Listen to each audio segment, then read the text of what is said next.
Well, welcome everybody else. There's quite a beautiful group this time. And I hope everybody's going well. I hope everybody's got some chai. I wish I had like yeah, there we go. I'm not trying to sell anything. It can be anything really that you put in a cup. Great. Oh, we've got iPhone coming in. Watch out.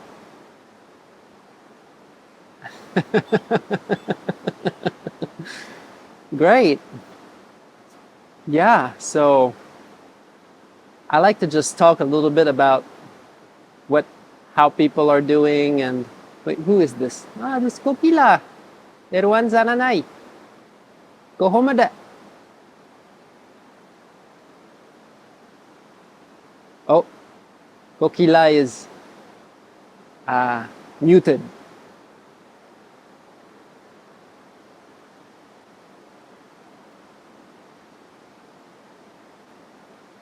Right, done.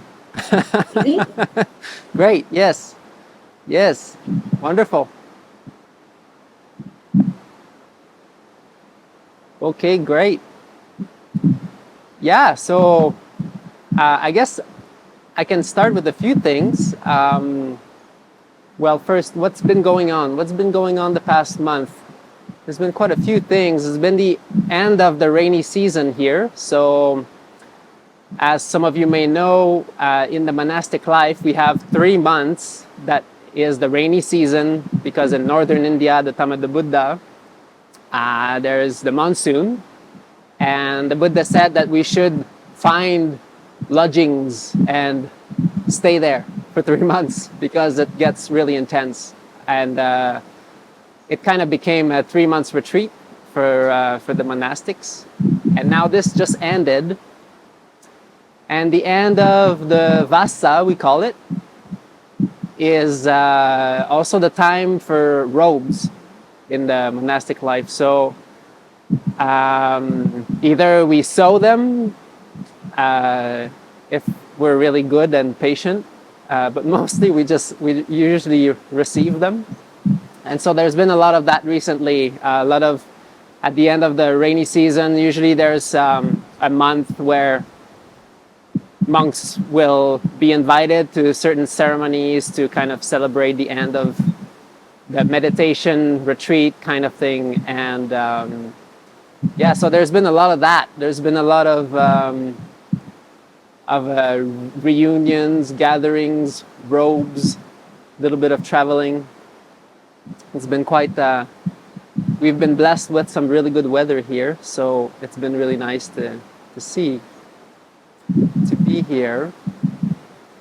And yeah, there's a couple of questions last time that I forgot, so we can if somebody can remind me while we do this. Bhante, tell us the internet questions. I have to remember this time because it's a month in between, right? So it takes a while for people to get their questions answered. Great. And how has been your daughter's birthday? Avinash. Great. What's your name? Her name is Ameya. Ameya. Yeah. Ah, that's beautiful. Yes. So, I mean, finding the name is very, very difficult. So, I just like, I don't know, it just came in my mind, and I don't know how. Maybe some divine intervention. So Yeah. I just searched the meaning of that name, and it's like it's come boundless. Ah, beautiful. So I thought, I think it's just like it came by divine intervention. So I just kept it. So, That's beautiful. That's beautiful. yeah. That's my kind of name. That's. I wish I was named Boundless. That's awesome.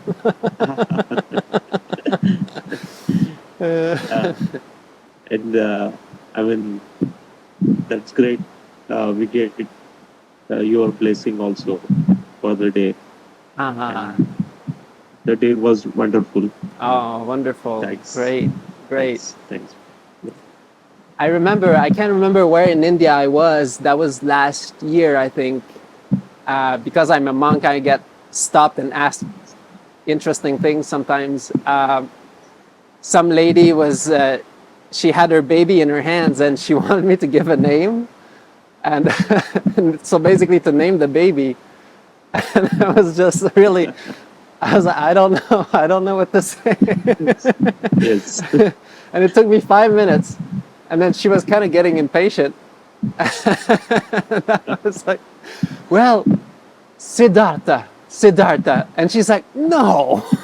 That's old. No, that's not good. No, that's very old. Yes. So I just said, you know what, that it's okay. Well, I'll let you choose it. I just kept going. Anyways, yeah, that's. I can read this. Yeah, I can relate with her, Bhante. I mean, that might be a trendy name, like 2.5, thousands years ago. Yes. So, Trending names 2,500 years ago. Yeah. yes. Malika, Siddhartha, all these. Yeah, beautiful. I don't know what's trending in India right now, so I'm sorry. And it depends which state you're in too. So Yeah, I mean, I learned that much. yes. India is a very diverse and colorful, beautiful place. You can't say that. You can't say that one word is fitting for everybody. Yes. That's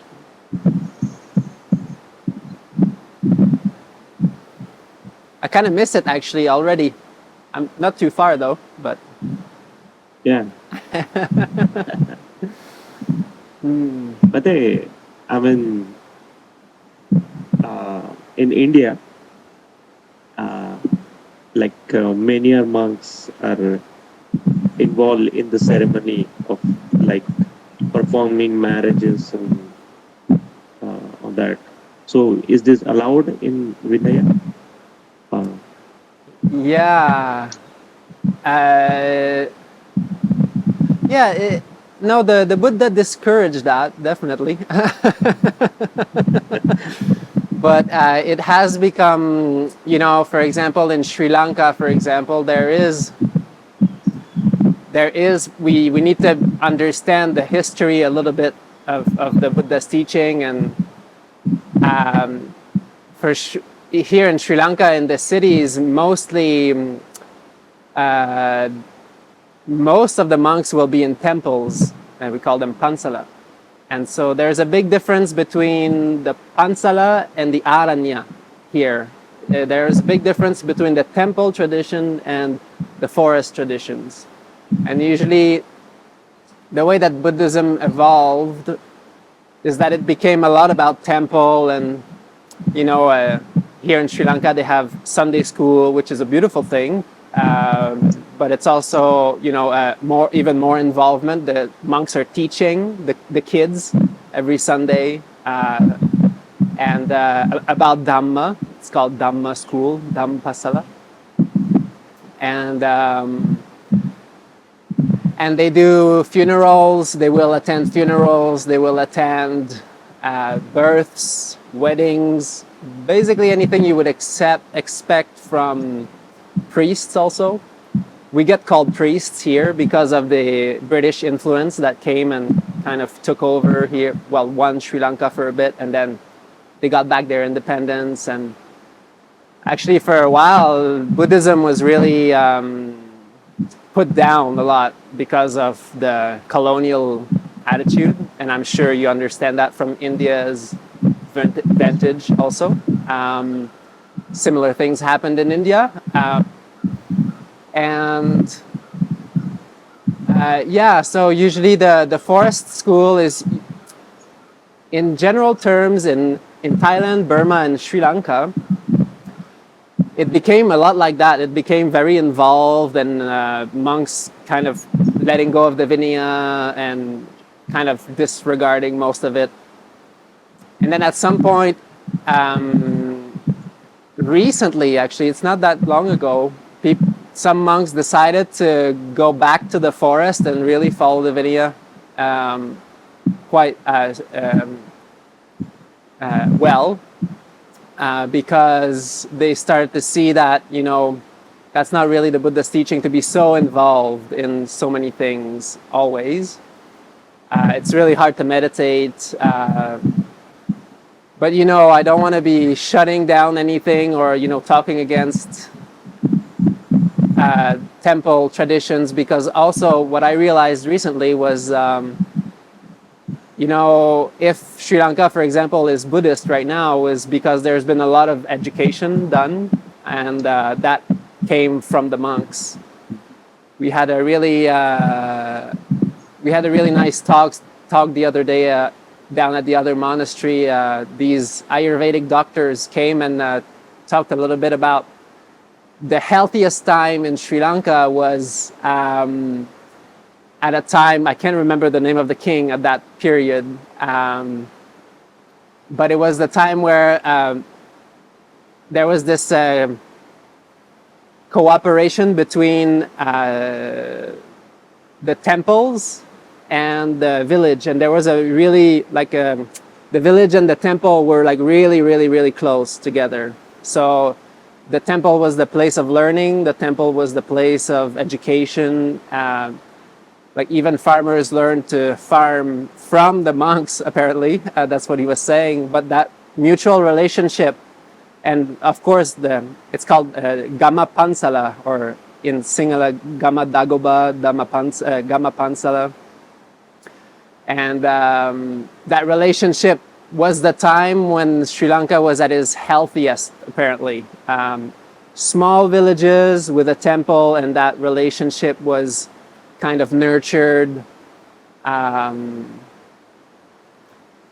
yeah, nowadays, there's many different influences that happened since then. So, but yeah, mainly the forest movement, I would say, if we could call it like that, is it was, you could say that it was already there, but at the same time not really, because it really became stronger in very recent times. In Thailand we have Ajahn Chah's tradition, which is a Vinaya following forest abiding tradition. And you have a similar, for example, Pa'ok in Burma is one of the forest lineages, the main forest lineage. And in Sri Lanka, it's Sri Kalyani Yogashrama, so that's Galdua. And we have those three lineages have, in each of these respective countries, have pretty much the same Vinaya, they follow the same kind of training. And we mostly stay in the forest,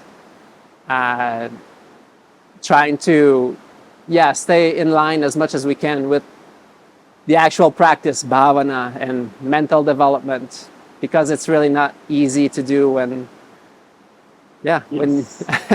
yeah. Yes. Mm-hmm. Yes. I wouldn't say it's explicitly mentioned that you can't attend these things, but all the good forest monks that I know, they're just they don't want anything to do with that. So Yes. We can guess that. Mm-hmm. When I was in the first year I was in Sri Lanka, I was down south, and that monastery was that Aranya, that forest monastery, was a really good place. And but even amongst monks, in Sri Lanka, there's a lot of monks. So there's monks. I don't want to sound bad, but there's monks dying every day, you know, in Sri Lanka. But so you have funerals for monks every day, and very famous monks too. And so at one point I realized there's about a funeral every month, and so if you go to every of these funerals, you know, it's like it's a big trip. It takes like 2-3 days of your month. And things like that, like that's just funerals, like, and those are monks, you know. So it's not even, you know, just people passing away, and so yeah. Yes. Thank you. Bhante, I mean, can I ask a question? I'm always curious. I saw like old videos of yours. I mean, when I remember under the tree, I think it's in the Canada. Yes. I mean, that atmosphere was amazing. I mean, when I saw that videos, I hope I was there. So, I mean, what is like there? I mean, it's great. That was a great place, I think, to meditate. And you also visit in Bodh Gaya also. So, I mean, do you think these places have a different vibes? Or that change in course of time? Yeah. Well, that's a good thing that Marty got to hear that. I'm sure she must be enjoying this. Yeah, that was a nice cedar, wasn't it? Yeah, I also like that cedar. Big one. Yeah, I mean, you know, all my life I've been drawn to nature, and because of that feeling, even before I learned about Buddhism more, I was kind of a traveling yogi, as probably the best term I could give myself at that point. And living out of my van, and all I was doing in Canada was finding out like national parks all along the West Coast. I drove California and Mexico as well. My only goal was to find the most beautiful, inspiring, natural places and practice there, doing yoga and meditation. And I did that for like about 2 years. And I feel like this is always, and I studied, you know, I was always outside. Like I studied adventure tourism, so that was kind of the big reason that pushed me to towards that. Was basically my main calling was to be outside, and that was great. I could get a diploma for it. So. And so I learned a lot. It was great. Actually, it was the best forest monk training I could ever have got, because it was like we had like survival, first aid, you know, trekking, guiding people, how to, you know, orientation in the wilderness. So I feel really at ease and at home outside. Really, that's like kind of, it's my home. And actually, it's something that's been recurring for the past few months, actually being here, because we're quite remote in Sri Lanka right now. I mean, that tree is bigger actually than than the one in Canada, but it's just a little far away. Anyways, yeah, because I haven't been really teaching or speaking much about the 4 elements. Right, because the 4 dhatus in Buddhism, the Buddha taught about the 4 elements quite a lot: earth, water, fire, and air. And it just struck me how, you know, it was so beautiful to realize, you know, the Buddha was, because India at the time of the Buddha was very green, actually, like all of Bihar, all that region was forested. Actually, there's still, you know, if you know a little bit of the history, like, of course you guys know a lot more than me, but just from my own knowledge, I imagine North India quite different from what it is today. At the time of the Buddha, they had to cross really long stretches of forest. It's actually a rule in the Vinaya that the Buddha allowed the monks to carry a little bit of food when they go through these really long stretches of forest, because it was just too much in between towns and villages. And so I think that at the time of the Buddha, the people were a lot more connected and a lot more grounded, rooted in nature, in circadian rhythms, natural rhythms, Ayurveda. It's all in the text, really. If you know how to, when you're reading, if you know what everything means, it's kind of what the kind of medicine they're talking about is Ayurveda. The Buddha's talking about the four elements a lot, and recently it was really beautiful to realize, that's kind of why I've been drawn to nature so much, because when you're in nature, like, does anybody know what the Buddha said about the four elements? Just, okay, let's have a poll. Usually when the Buddha talks about the four elements, where does it kind of lean towards? Like, does he say, like, the four elements, they're beautiful, you should keep them in your mind? Or what does he say? What does he say about it?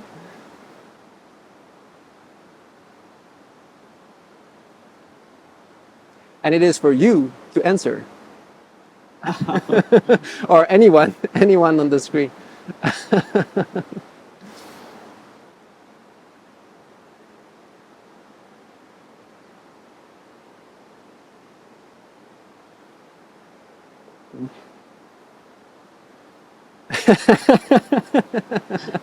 That's okay. So usually he would often direct it towards the elements are yes, there we are. Sorry, the chat technology is not something I'm fully comfortable with yet. I need to find the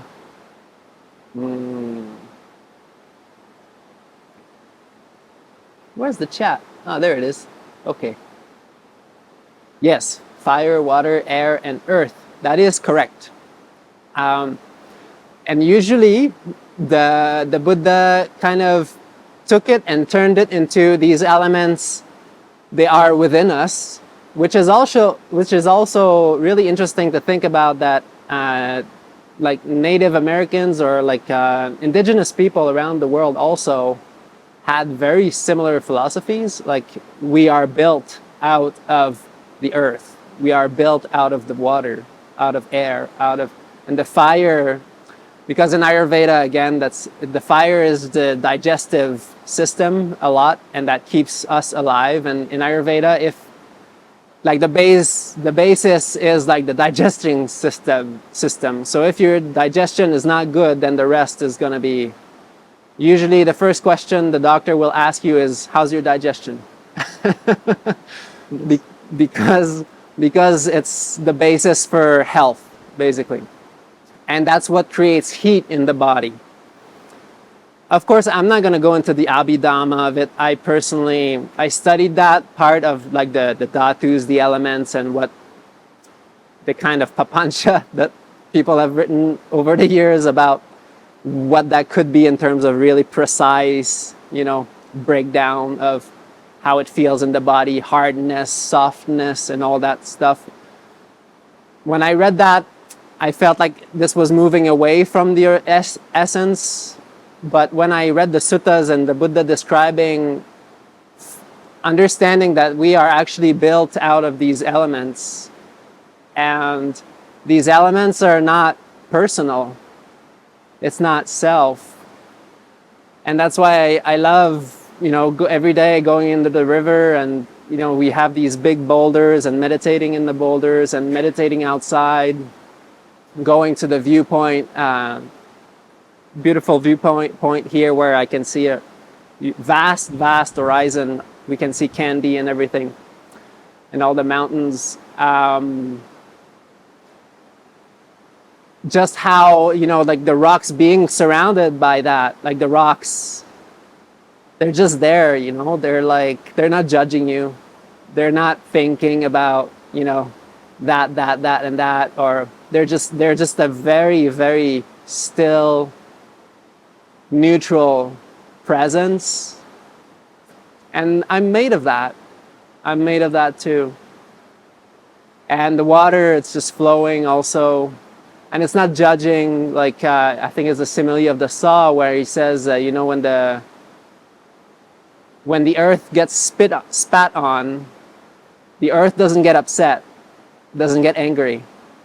You know, it's when somebody pees or whatever, you know, that good old vocabulary in the suttas, on the earth or in the water or like on the fire, like these elements, they don't get upset. Like water doesn't get upset if you know, whatever you're gonna do, it's just water, it's just an element, and it's so neutral. And I find that, you know, seeing that around us and knowing that is what we're made of sometimes help us kind of dissolve a little bit of the ego, you know, thinking, you know, I'm just these elements in actual reality. And that's very calming, very soothing. The water, for me, that's not in the suttas, just a advisory. That's not in the suttas, but I like the earth element for it's really like this really strong stillness, which is like, you know, that unshakable quality of just like, you know, a beautiful mind, for example, that is not agitated, that is free from all these distraction, remorse, and all these things. It's just like beautiful and present, you know, steady as a beautiful rock. There's a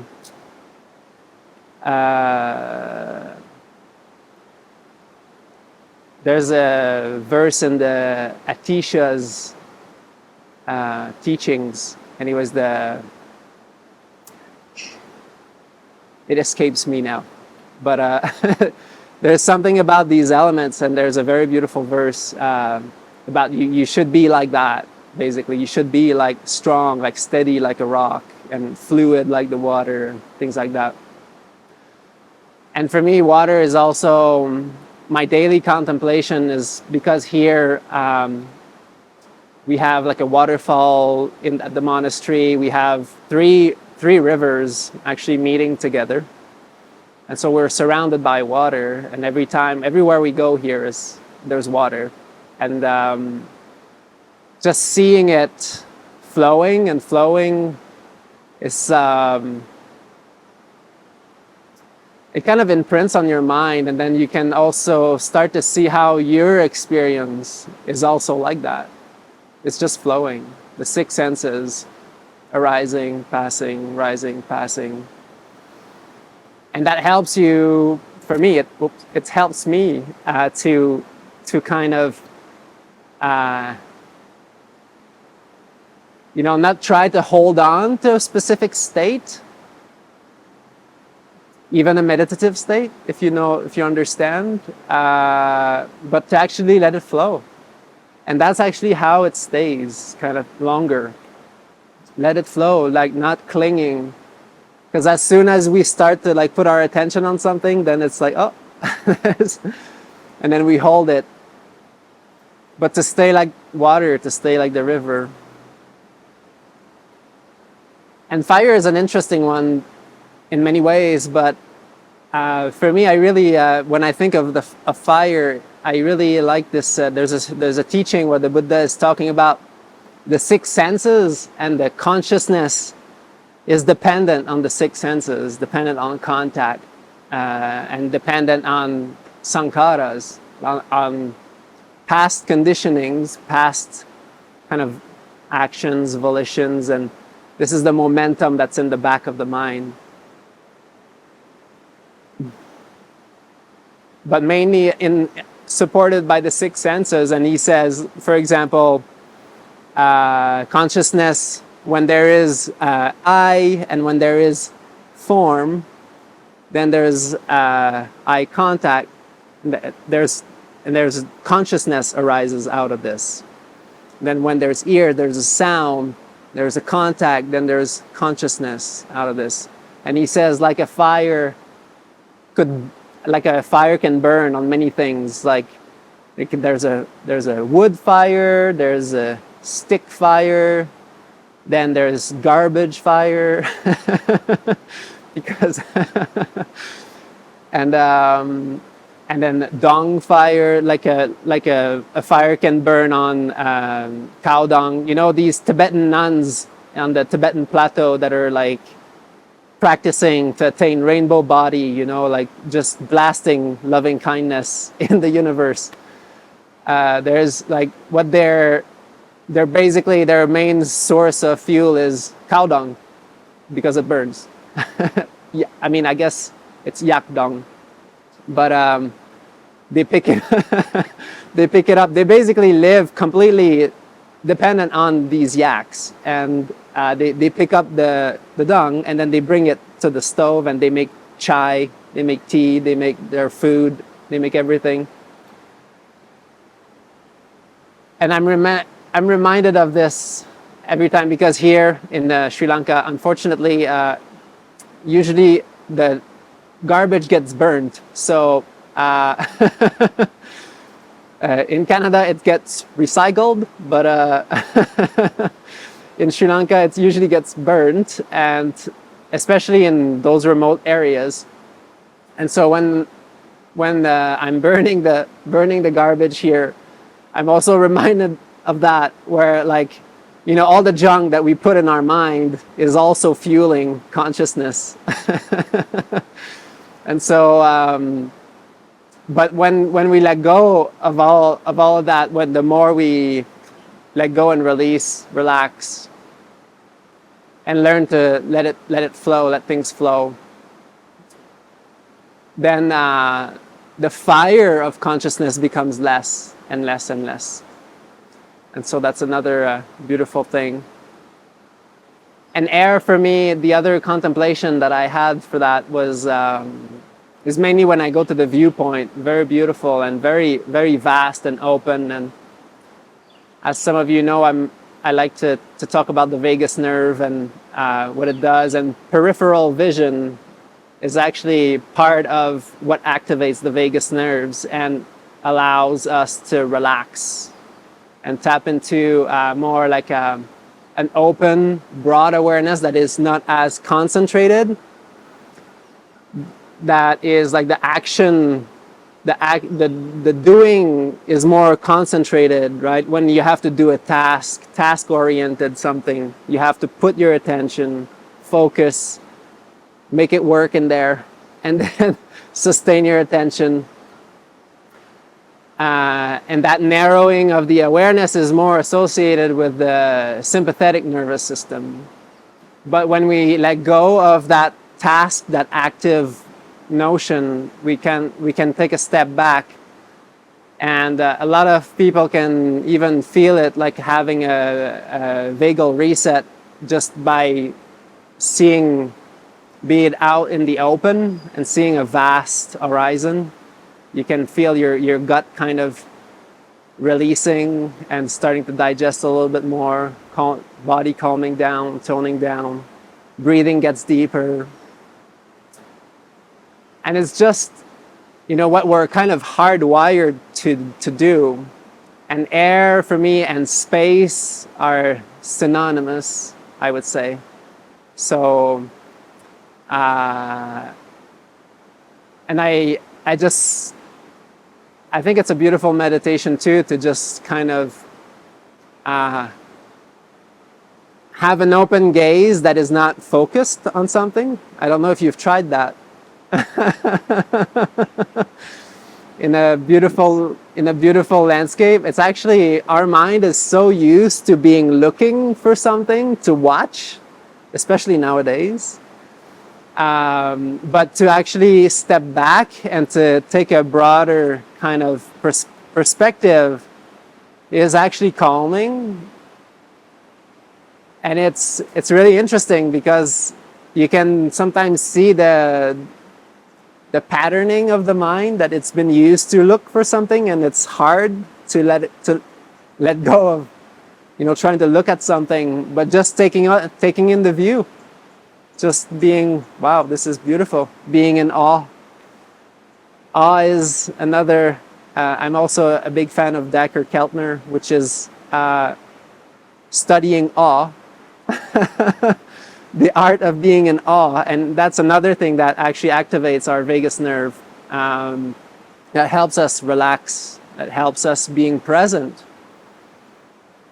I remember I wrote a newsletter at some point. It was called Rest is Awareness, or Awareness is Rest. I just finished teaching a lot and traveling and coming here, and it's sometimes we're looking for really complicated, meditation techniques and all that, but sometimes what you have to do is just like go relax a little bit, lay down, breathe, not look at your phone. If you look at your phone, it doesn't count. Just saying.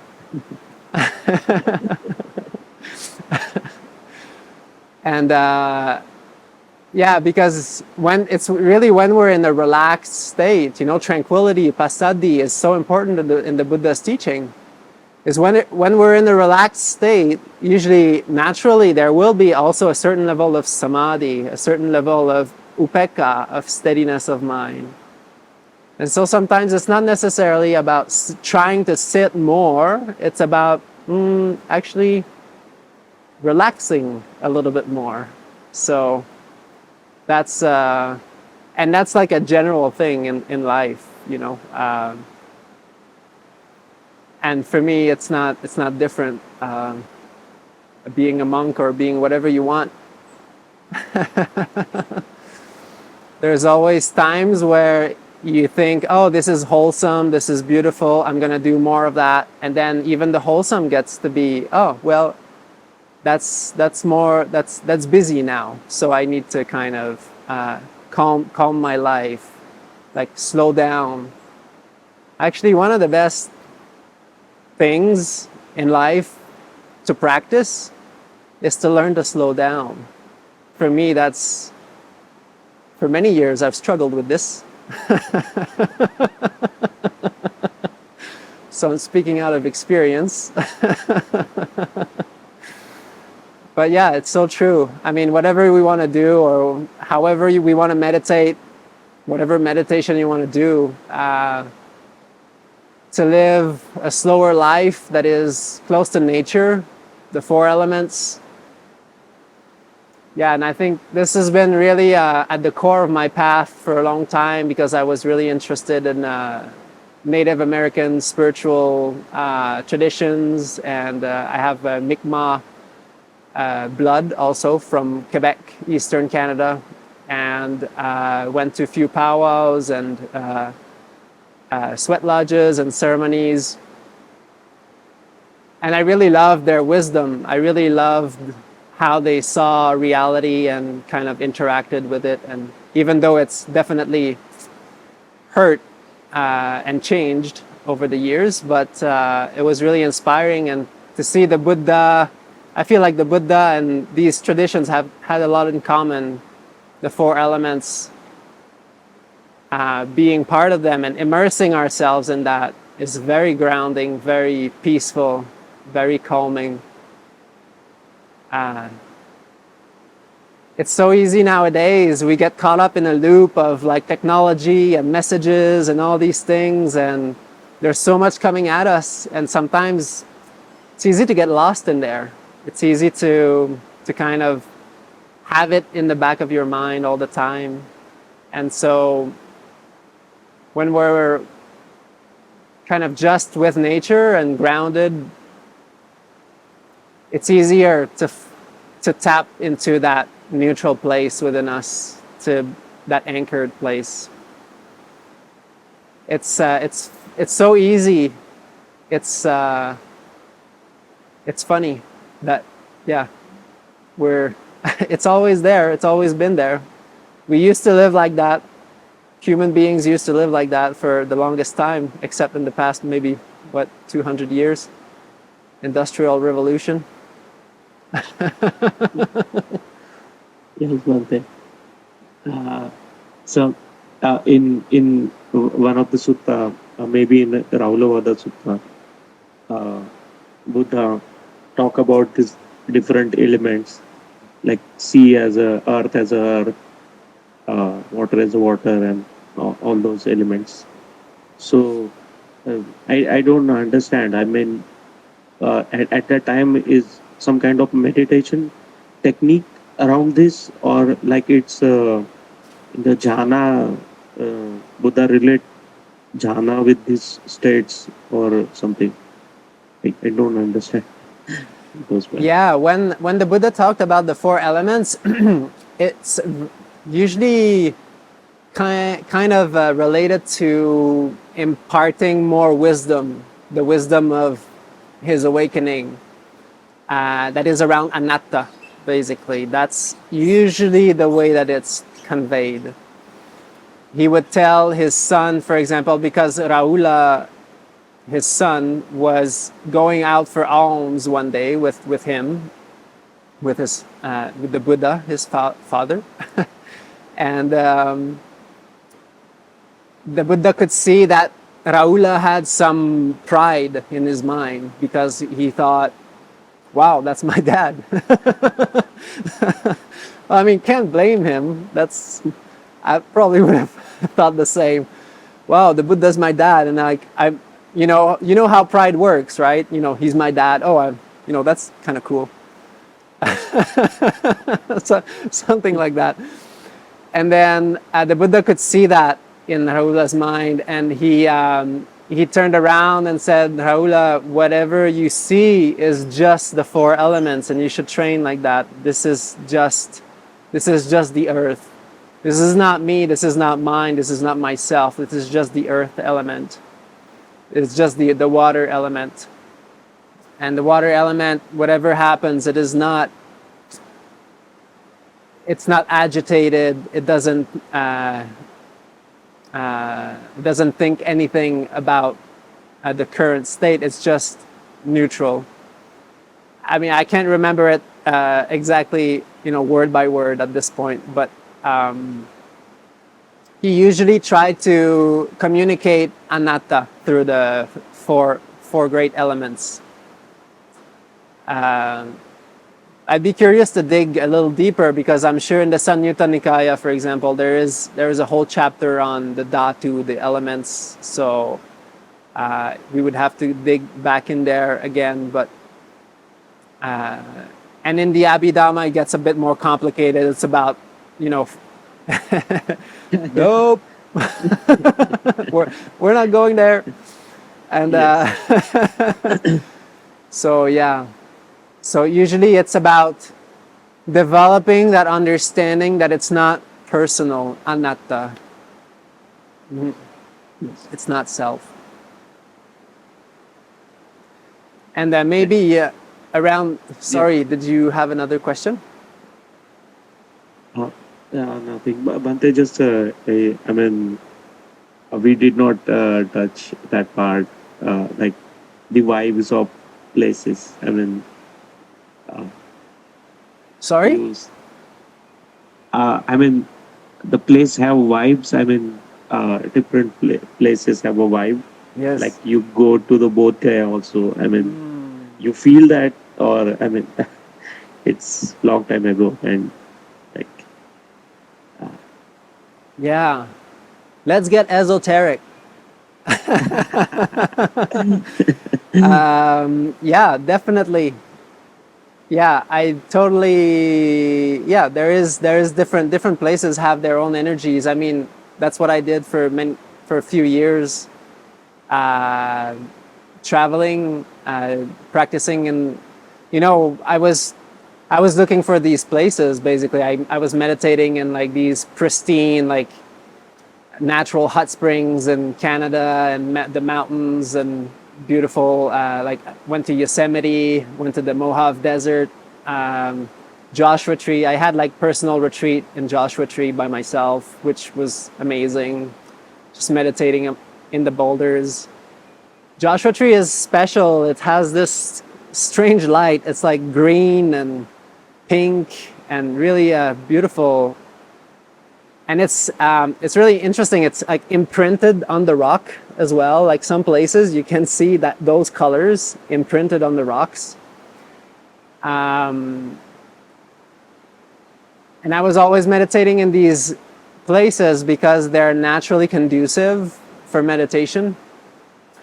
Like in the Himalayas, for example, also very strong energy. I remember when we stayed at Buddhapada, for example, for many months, a year and a half, 2 years ago. We saw some crazy stuff happening. And there is a really interesting energy there.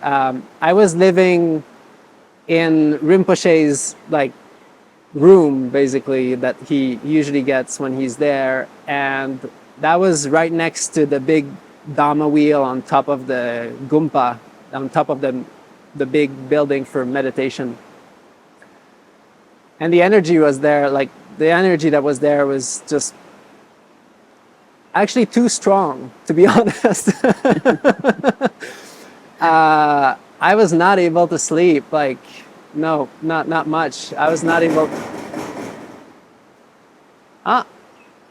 So this is our friend monkeys trying to scare other monkeys. Just how it happens. And in the Himalayas, and sometimes you have to be careful. Some places, it's like the energy is too strong almost. It's not, and that's also not as good. So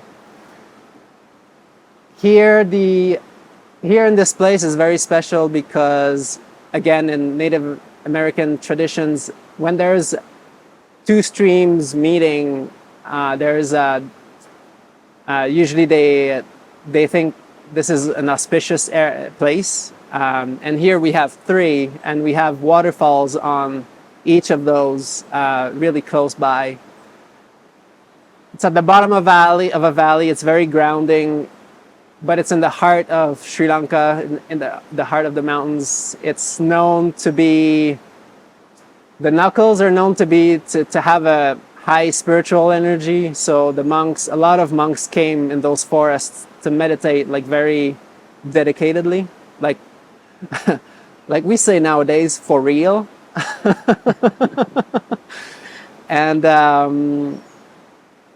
And so it always has this energy here, definitely.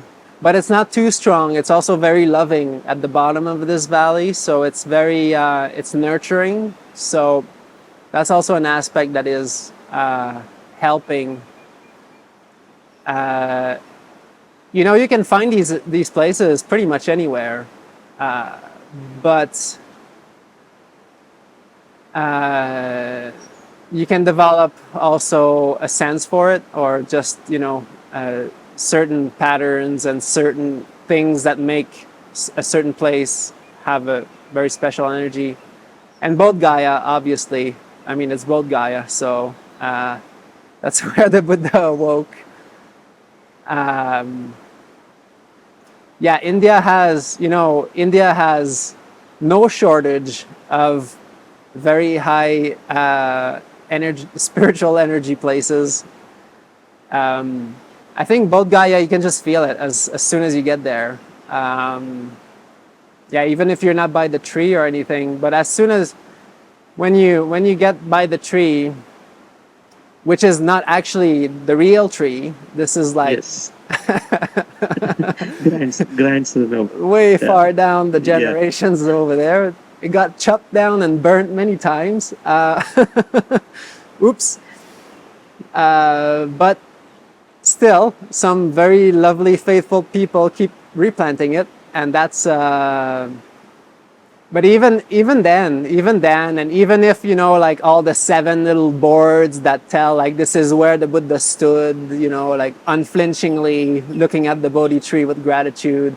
This is where Muchalinda, the serpent king, came over the Buddha. It's not actually these places.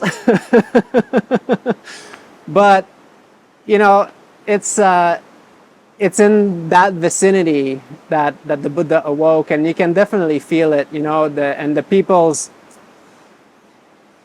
and I think it comes also with the people's devotion. to be quite honest, because it's the same thing at the Tooth Temple here, the Dalada Marigawa, the Sri Dalada Marigawa here in Kandy. There's the tooth of the Buddha in the. It's the most sacred place in Sri Lanka, they say, and even in politics, and whenever they take big decisions or their elections, they go there and they kind of pay respect to the tooth, and it's very important here, and the energy there is also quite high, not like Bodh Gaya, but you can also feel it. But I also think that the devotion and love, because Sri Lankans just love the Buddha so much. And people go there, they bring their babies, and I was there and I got to see inside inside the room, because anyways, that's really not often allowed, and people come in the front and with their babies and like make them pay respect to the Buddha. They're like not even a year old. They don't understand what's going on, but they're still, for them it's very important, and I thought it was very beautiful. Apparently almost all Sri Lankans, when they were babies, their parents brought them there and made them bow to the tooth. So Kokila, did you bow as a baby? We'll check my references. Yes, I believe so. I mean, the real Sri Lankan. Everybody, That. It's not.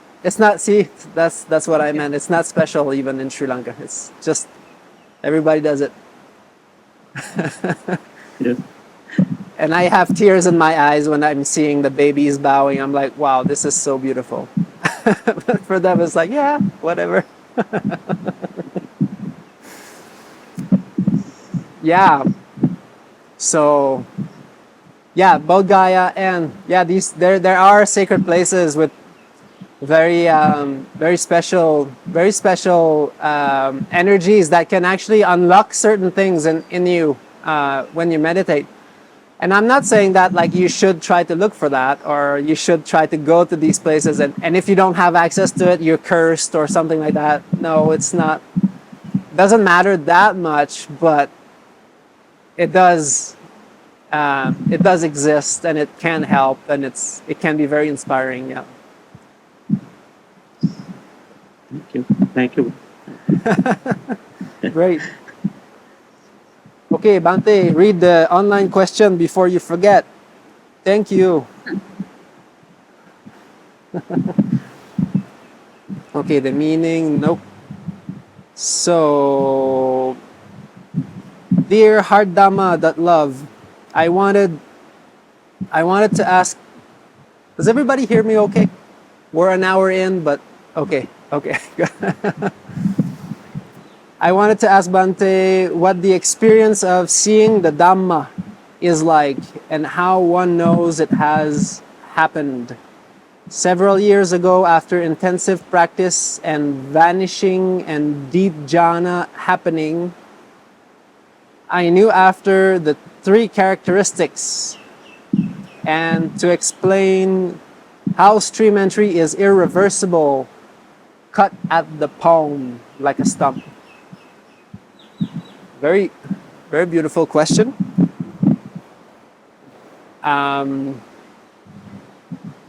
So what are the 3 characteristics?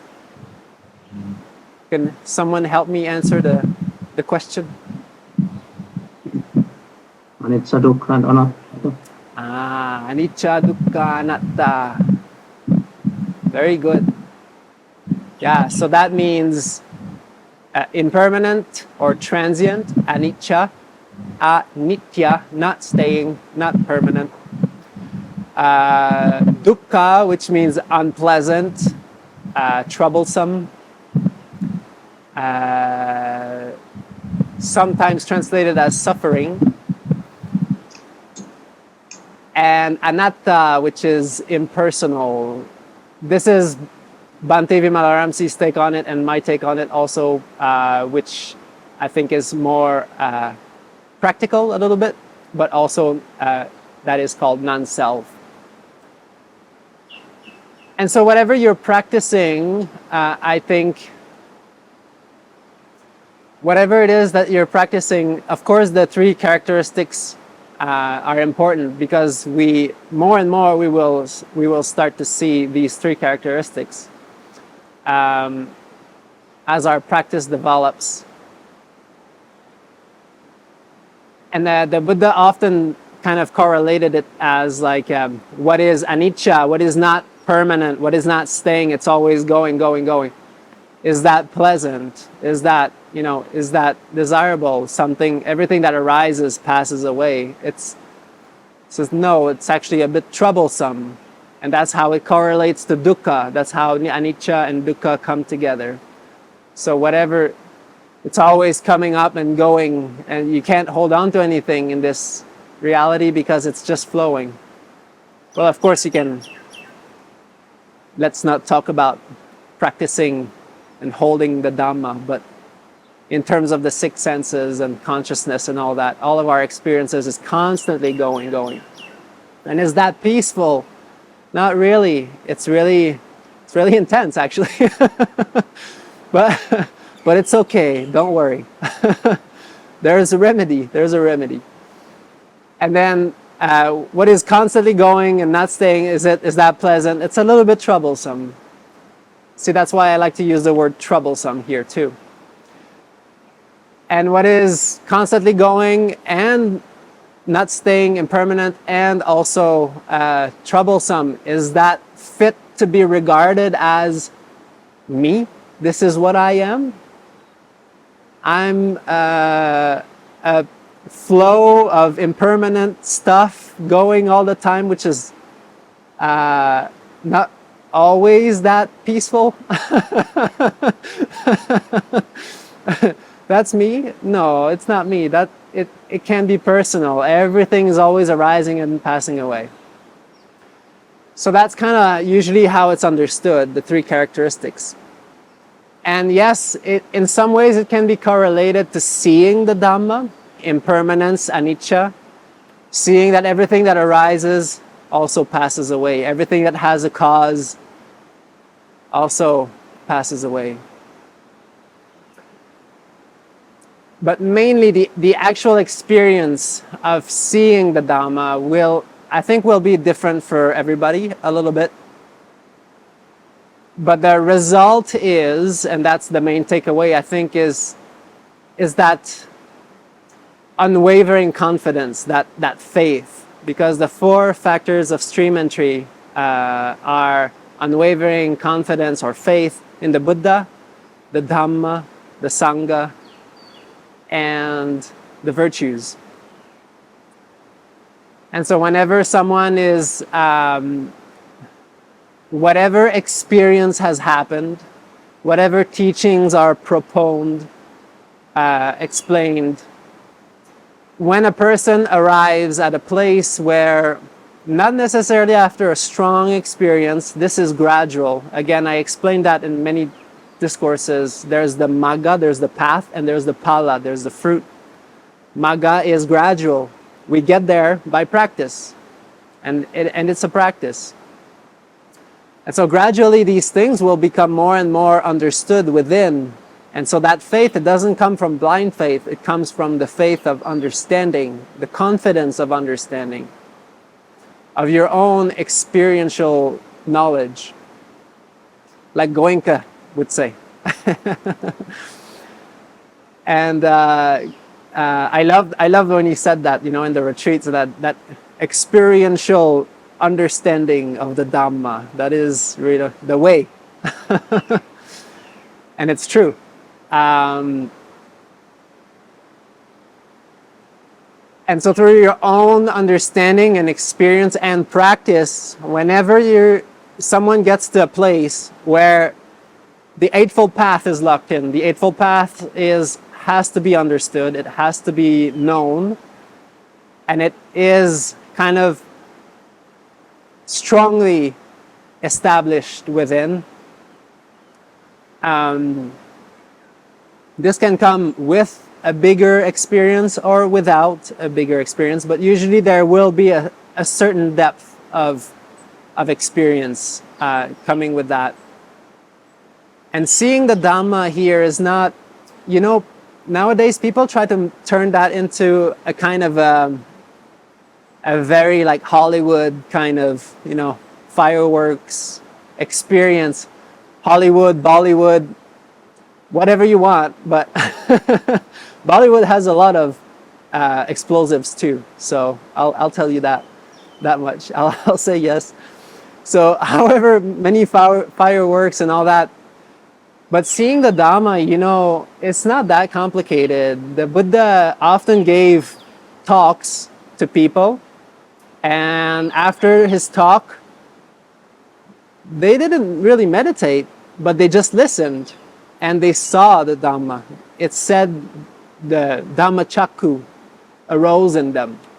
So the vision of Dhamma, the perception of the Dhamma, that just means they kind of saw the path for the first time. Doesn't necessarily mean that they're locked in, but they saw it and they're impressed by it. They're just inspired, wanting to practice more.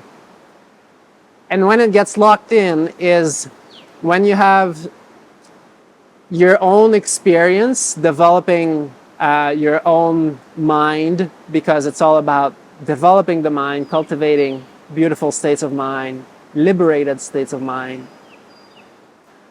Once you see very, very clearly the path, when you see, yes, anicca, dukkha, anatta, we can say it like that, but there's a little bit more than this. There's also, the three fetters that are abandoned. There's the perception of a person or a self doesn't make much sense anymore. It cannot really be. Of course, we take things personal still, but the main understanding, like I was talking about the elements earlier, it will be replaced by this. It will be replaced by understanding these are just the four elements at play. Just a bundle of elements playing together. And I really like the Buddha when he's talking about the consciousness element also, the vijnana dhatu. I really like that one. Like a mirage, like a shimmering mirage. Is that beautiful? But it's still just an element, consciousness.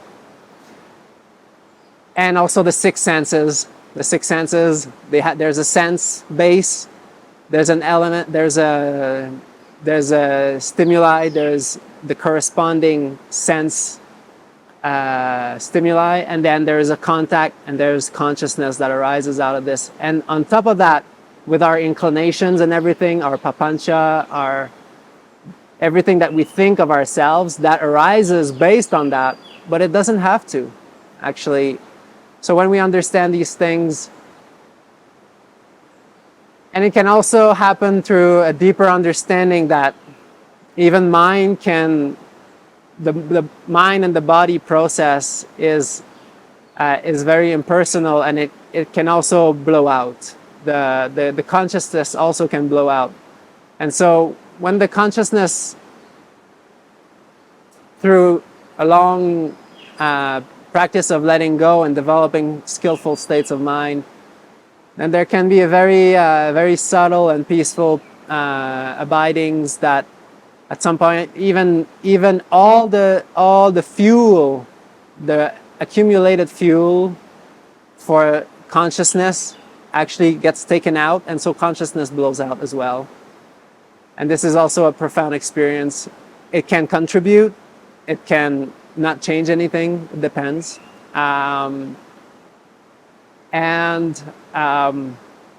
Usually understanding that there's an element beyond this body and mind that is completely released, that is not conditioned,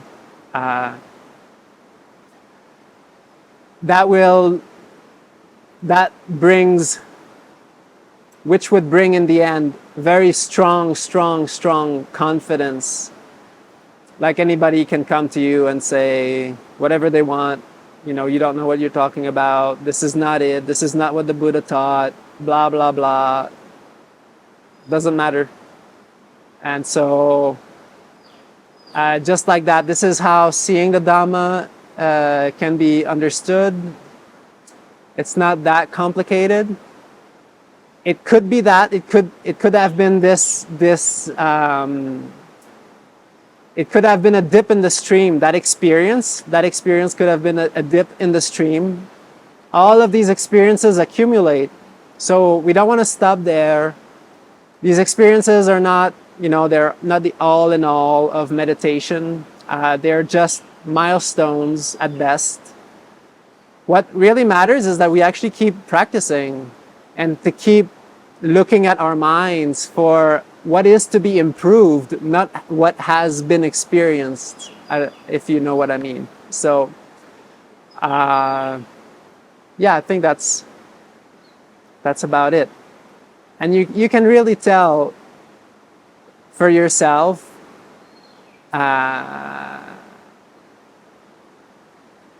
if your confidence, if you really know within you that this is the path, this is the path to awakening, this is the path.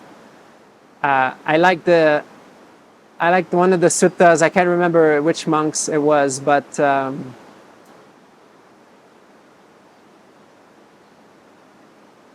some monk was talking about attaining full liberation, and he was asked, "But are you fully liberated?" He's like, "No, but I can." It's like looking down the well. You can see the water. You know it's there. You can't touch it yet. You can't take it, but you see it. It's there. There comes a point in the practice, I think, that people will be able to tell that this is the path and have really very strong confidence. And yeah, I think that summarizes it. So that was it.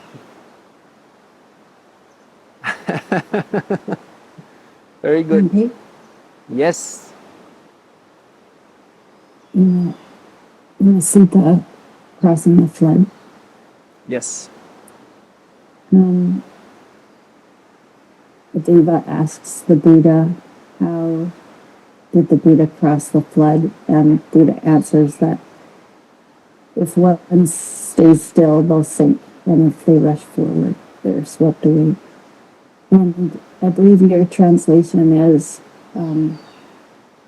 that the Buddha crossed the flood without resting and without rushing. You use those words. Can you explain the resting and the rushing a bit more? Because it's a metaphor. I had another question from Canada that was exactly the same. Yes. I remember your favorite sutta. This is we're talking about the first sutta of the Samyutta Nikaya here. That's in the Deva, the first chapter, and it's that Deva that asked the Buddha, "How did you cross the flood?" It says, "Without resting and without rushing either. This is how I crossed the flood."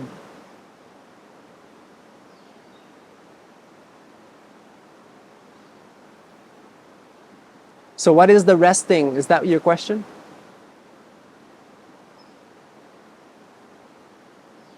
My question is, what is the resting and what is the rushing? I'm wondering, is resting mean that one is staying with their attachments? And does rushing mean that one's leaping forward with one's own views? And that makes one get swept away? And resting means you have attachment and you're sinking?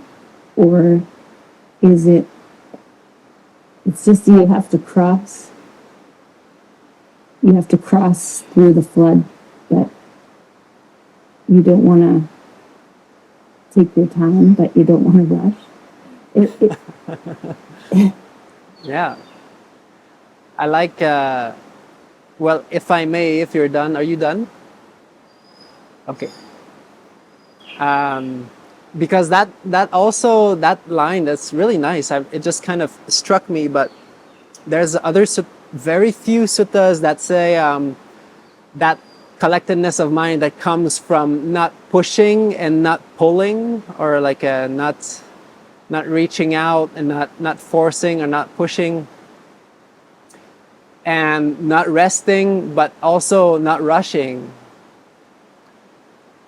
I think these are just well, I think, first of all, I think those are very beautiful imageries or analogies. For me, I practiced kinds of meditations that were very forceful in the past. And yes, my mind got concentrated, and that's true. Like it really did. But it was very difficult to maintain in actual life because it was not like welcoming of everything. It was just very narrowed down. And anything would just like pull it out of that narrow space, really. And it was all about really, it required a lot of effort to maintain that kind of awareness. And so I see that as like kind of rushing, or like trying to move, trying to go somewhere, trying to go forward. You know, sometimes in meditation, well, again, that's kind of what I was saying earlier on our meeting was, you know, sometimes we think that more meditation, you know, is the thing to do. You know, like if I really want to become liberated, I need to meditate a lot more.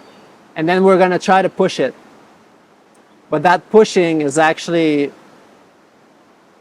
we're not really understanding that actually life is also just as important as our meditation. And don't get me wrong, meditation is extremely important in our practice, but also what we do in our lives will dictate how our meditation is going to be. For me, this is actually mostly what's happening now. It's not really how I meditate. My meditations are, you know, it's always the same. It's always great. It's always wonderful. You know, it's just a matter of time. But I noticed that what I do in my life will have a very strong impact on my meditation. And so sometimes if I'm very active, then actually my mind will just take a lot longer to calm down. And there's nothing to do about it. It's not like, oh, I'm not a good meditator, or oh, I'm not this, or I'm not that. I should like do this more.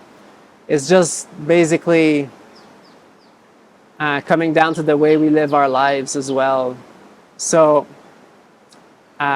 sometimes just resting, you know, doing some laying down meditation for half an hour and just like allowing the system to calm down, to tap into that vagal reset, and you know, and you'll notice that your awareness at that level is actually very natural and present. Like you don't need to force it, you don't need to try to do anything. But then there's also the flip side, which is not trying enough also, obviously. So I see the kind of not resting, not staying back as like this, getting a little bit lazy sometimes, or getting, you know, more involved in other things than that will not necessarily benefit your mind, or things like that, like going back into your practice or resting onto what you've got, which is okay. I don't think he's talking about like resting, you know, like actually you know, taking a nap in the water, crossing the flood. But I think he's actually, it's an analogy, a metaphor for our practice, to always keep moving forward, because as soon as we think we've attained something, actually for me, what I suggest to everyone is just keep probing, keep asking yourself, did I really attain this? Or like, whatever experiences were there, just continue, look at your mind. Oh, was that restlessness? Oh, was that anger? Oh, was that this or that? So,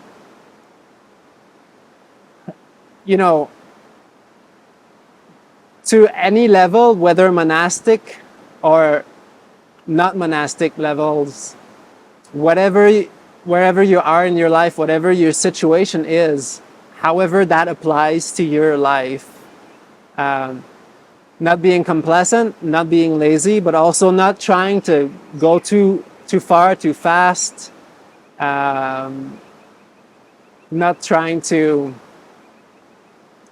attainments and jhanas and meditation states. It's all really nice and good and beautiful. But in the end, it's just about practicing. It's just about bringing up loving kindness, enjoying it, maintaining it. Oh, was that anger? There's a bit of tension. I'll relax that. Yeah, I got a little bit agitated there. Yeah, that person told me I did something wrong, or something like an insult or something. I got upset. Taking the time to calm that down. It's a lot about being here, being present. And the way to be present, mindful, is to actually clear our mind of all these distractions. And so it's not about trying to grasp at something, trying to go somewhere. Actually, it's a letting go process. And the more we let go, the more we make progress. That's really, in the end, that's what it comes down to. I don't know if that answers your question. Is it satisfactory? Thank you, Bhante. Great.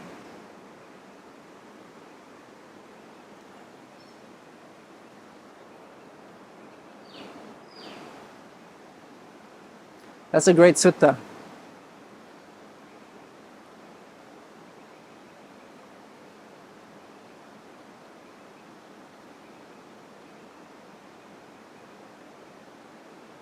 It's like teaching us how to be just happy in the present. I think that's for me, that's how I see it. If you can just be happy with this whole thing going on, and be at peace, not rushing, not going forward, bhava, projecting, becoming, and also not be attached to what was, to what is in the past, or not being lazy, and not getting lost in other things that are not beneficial for your progress. I think that is the not resting. For me, that's not a problem. For me, the problem is more, the forward one. So everybody will be different. So, when I see someone who's just, when I see a monk that is just like not practicing or doing nothing, just like, I'm like, whoa. Or like when I'm in a situation like that, I feel really uncomfortable. I'm like, whoa, that's like, we just like, what are we doing now? Can I go meditate? So that's usually what comes up to my mind. But yeah, definitely there's ways to be stagnant also, to stagnate in the practice.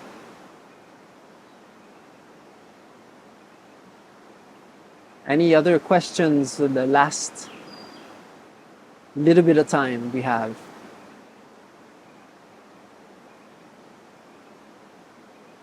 Great. Okay, good. Well, I think, that was a really beautiful meeting. Really nice to see all your beautiful smiles. That's all I can say. How lovely. Ah, great, beautiful. Yeah, well, I hope everything goes well for you for the next month. Take care of yourselves. Enjoy your practice. Keep smiling. Smiling is so important. Enjoy what you're doing. Put love into it. Have fun. And let's share our merits. And then we'll go. May suffering ones be suffering free, and the fear-struck fearless be. May the grieving shed all grief, and may all beings find relief. May all beings share these merits that we have thus acquired for the acquisition of all kinds of happiness. May beings inhabiting space and earth, devas and nagas of mighty powers, share these merits of ours. May they long protect the Buddha's dispensation. Sadhu, sadhu, sadhu. Okay, take care everybody. Parisamingin na. Have fun. See you next month. Thank you. Aww. Thank you, Bhante. Very nice. Thank you, Bhante. Thank you. Dhanyabad. Take care. Take care. Tapos paalam. Aww. Bye-bye. Thank you.